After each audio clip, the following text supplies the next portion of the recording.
You might have heard this phrase, study smart, not hard, but where do you learn how to do it?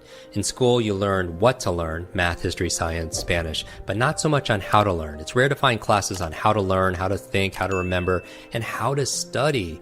In this fast-paced, ever-changing world, these are the skills that will serve you as a student, not only in school, but also in life. The things I'm going to talk about here is based in neuroscience and brain science. And so I'm going to share with you 4 things you need to stop immediately and 4 things you want to start. Number 1, I want you to stop multitasking. That's right, stop multitasking. Many of you believe that you're doing 2 things at once or 3 things at once, and you're not actually multitasking, because every single time you switch from one task to another, you have to regain your focus and your flow, and it can take anywhere from 5 minutes to 20 minutes. So the more accurate term is not multitasking, it's actually called task switching. But it takes more time, it's less productive, and there's more errors. There was a study done at University of London saying it can even lower your IQ. Multitasking or attempting to multitask can even lower your IQ, similar that if you stayed up to all night.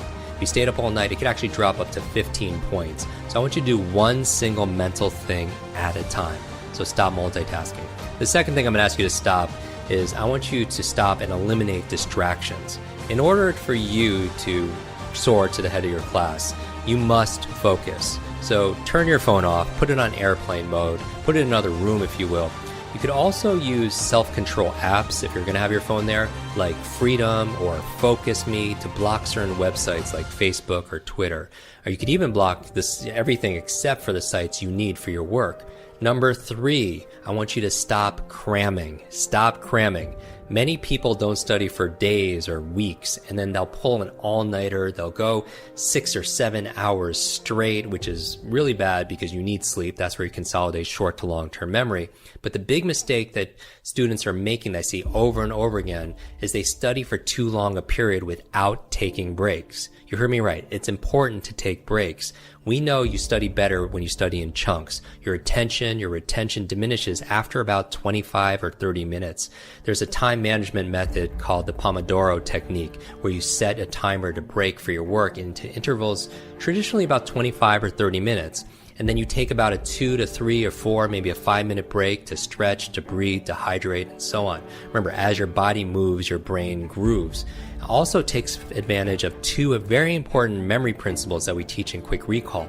It's called primacy and recency. Primacy says you tend to remember something in the beginning.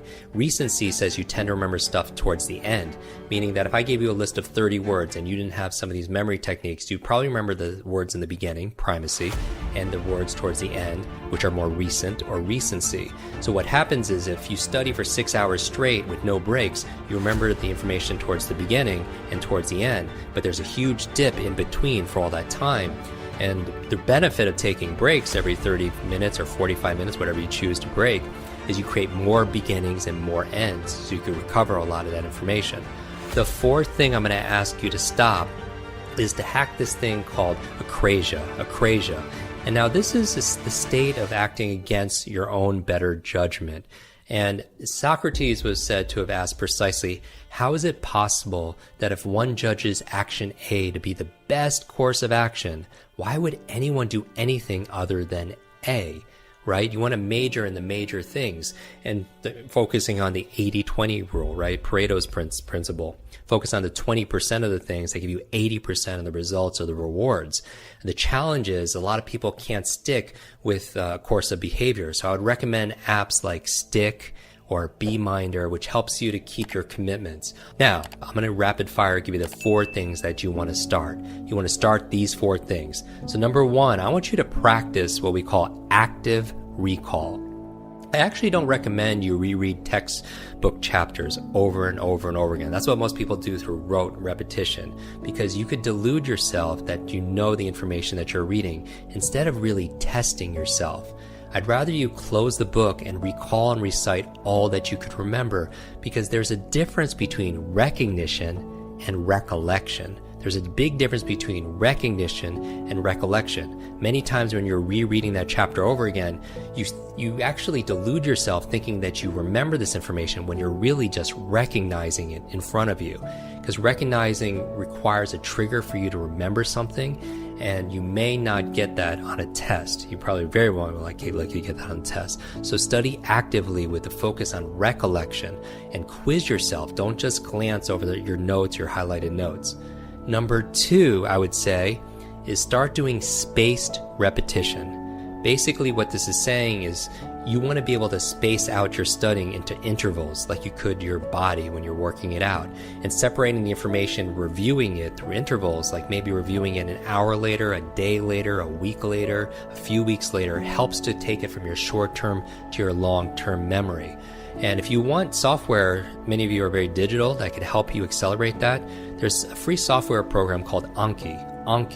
And it's like online flashcards, but they break it up into spaced repetition. So it makes it very straightforward on how to learn a language.